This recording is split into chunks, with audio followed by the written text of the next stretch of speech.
So guys, let's add the logo in Premiere Pro. Watch the video tutorial. Drag your logo onto your timeline and right-click. Then select Speed/Duration. Now modify duration to 11 frames and click OK. Then place your logo so it's perfectly centered between your two clips. Go over to Effects and search for Transform and add the effect to your logo. Then go over to Effect Controls. Move your timeline slider to the start of your clip. Then under Transform, click the keyframe button next to Position and Rotation. Now modify Scale so that the top and bottom go past the edges of the screen. Then adjust the horizontal position until your logo moves off the screen. Modify Rotation to -45.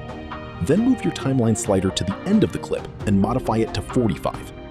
Now simply adjust the horizontal position until your logo moves past the side of the screen. To add motion blur, uncheck the Use Composition Shutter Angle and change the angle to 250. Let's solve together. Put your like and subscribe.